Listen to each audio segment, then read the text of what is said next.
Madior Fall qui était le garde des Sceaux moom ce sera l'occasion de montrer aux Sénégalais que moi j'ai toujours été un garde des Sceaux quand même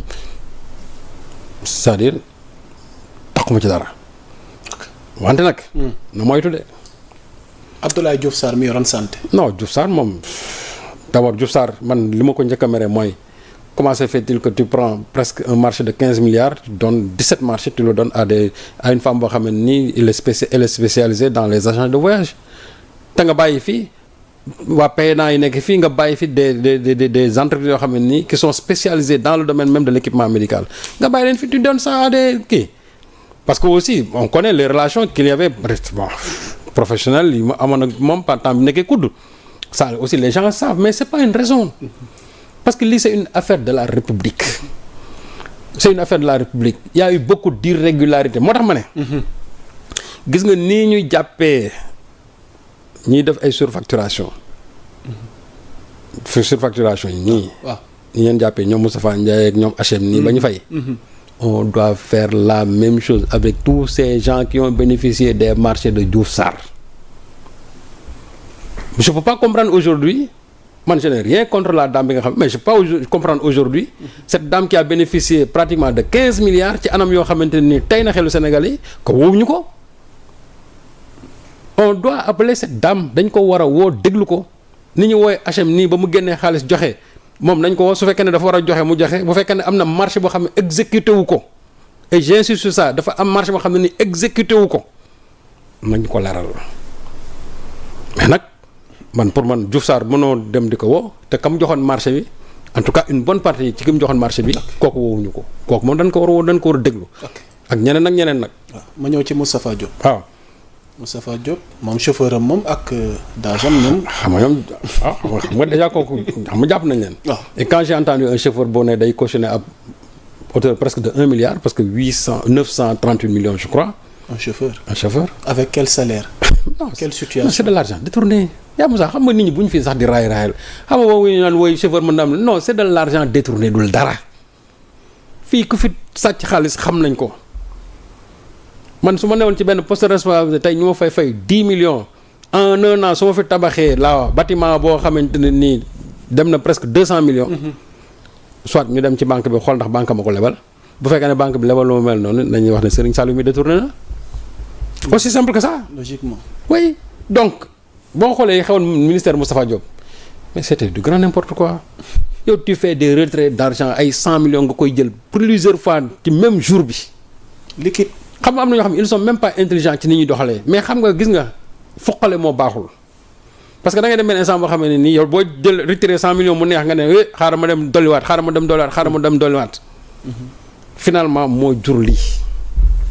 Moustapha Diop daf ci am responsabilité en tant que ministre moo tax bu ñu naan ministres yi man leen mais ministres yi ñoom ñoo jiite ministère yooyu la fay nekk di am buñ ko gisee ils doivent être les premiers à dénoncer leur dage wala ñu jàppalu seen dage man doon naa kontaan tey loolu nga gis benn ministre boo xam ne dagem def na njombe mu ne mu woo corps de contrôle wala mu woo ñi mu war a woo ne leen saytu leen ma kii bu ñu ko war a jàpp ñu jàpp ko mais yow muy def mu neex na ça signifie que am na complicité entre yow dage yi duñ def dara loo xam ne neexul seen i ministre ok donc ñoom qu'ils ne se réfugient pas derrière cet argument naan woy rapport bi cité wu ma c'est pas parce qu'un rapport ne t'a pas cité que tu ne dois pas être cité toi aussi ok ñu jeexalee ministère de la culture mais Abdoulaye Diop jiite woon parce que am na ñu naan neewoon na sax 500 millions yi desoon ci xaalis gi mu doon séddale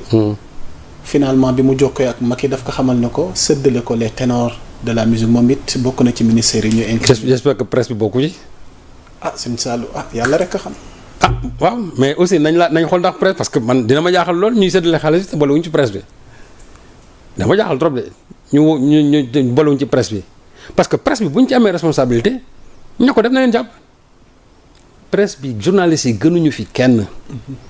nañuy demee di jàpp ñeen daage ak yooyu presse bi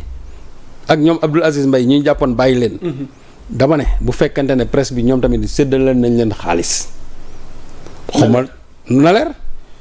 fa séddale nañ xaalis na leer et dafa mel ni sax man maa ngi fàttaliku ne xawma est-ce que du genre aide à la presse bu fi génnoon ci yu demee noonu nañ ko leeral ba mu leer nañ presse bi gënuñu fi kenn bu fekkente ne dafa am ñu ko joxoon aussi ñoom ñu lekk ci te waruñu ci woon lekk yoon nam def li mu def à l'endroit des autres yi nekk dans d'autres départements ministériels waaw loolu mooy dëgg man su ma bu subaa bu ñu enquête woon ñu ne Serigne Saliou lekk nga ci indûment. ñu jox nañ la nga waroon séddale woo. dañ ñëw jàpp ma. waaw Djily Mbaye maa ngi leen nuyu Diouf Sarr ne fait pas partie des 5 ministres visés mais teewul ministère am incriminé nañ ko. waaw sëñ Sall. y a Sophie Gladima à notre grande surprise ak Ndeye Saly Diop Dieng ñoom itam seen. Sophie Gladima du moom moo yoroon énergie. pétrole la. ce qui est bizarre mooy énergie ñoom ak ministère de la santé ñi gën a bénéficier wu des fonds Covid ci lañ bokk. ministère de la santé je peux comprendre mais le ministère de l'énergie je ne comprends pas. ok parce que ministère de l'énergie bon bu fekkente ne tranche sociale yi ñu doon fayal Sénégalais yi bon cela ne pas expliquer quand même autant de milliards yi nga xamante moom la leen jox. finalement l'argent est allé à des ministères yoo xamante nii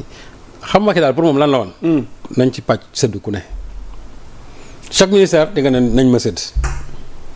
parce que c'est des dépenses hors Covid or toutes les dépenses devaient être des dépenses Covid parce que bu ñu demee bay fay ay loyer ay sphère ministérielle bu ñu demee ba jël xaalis boo xamante ni dañ koy dugal ci ay pot de fleurs ça n'a rien à voir gis nga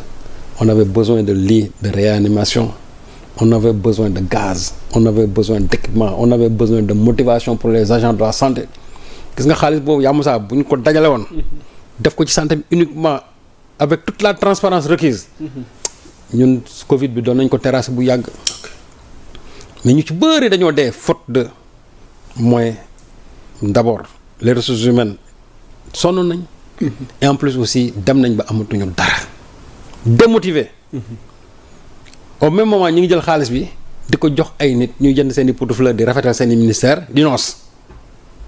ña nekk ci biir hôpitaux yi guddeeg bëccëg di trinquer moo tax bravo au personnel médical du Sénégal. mais am na ñu ma ci wax ne ma ba tey jotuñu seen indemnité. moom laa la wax. loolu mooy dëgg. malgré liñ ci daj lépp. te gis nga nag loolu. dañ leen diggoon loolu nag lu état bi war a corriger la. parce que lu leen war la. ok mais xam lu ci metti mooy. Diouf Sarr ministère am boobu am na ci xaalis bu ñu doon distribuer. mooy waa CNG waaw CNG mooy comité national de gestion je crois de l'épidémie xam nga foofu boo xoolee ñi nga xamante dañ leen doon rémunérer dañ ko defoon par ay ligne 1 ligne 2 je crois ba ligne 3 mais boo xoolee même méthode de distribution bi foofu noonu d'abord on avait doublé parce que je crois ça devait être au nombre de 31 je crois dañ ko mujj triplé donc ñu ngi doon fay ñoo xam ne waruñu woon sax dugg ci biir et en plus de ça da ngay gis koo xamante ne nii bu ñu la waree fay par exemple 75 000 francs ñu yóbbul ñu doubler la ko defal la 150 000. donc foofu aussi dafa am ay surfacturation moo tax ma ne même ci biir CNG bi foofu sax y avait un problème même dans la rémunération mais ñi nekkoon au bas de l'échelle ñooñu ñu sonn mooy ñi nga xamante ne ñoom jotuñu ci xaalis bi dara te guddeeg bëccëg ñu ngi fa doon fanaan. ñooñu nag état bi daf leen yoreel loo xamante ni seen yelleef la. dañ ko yelloo.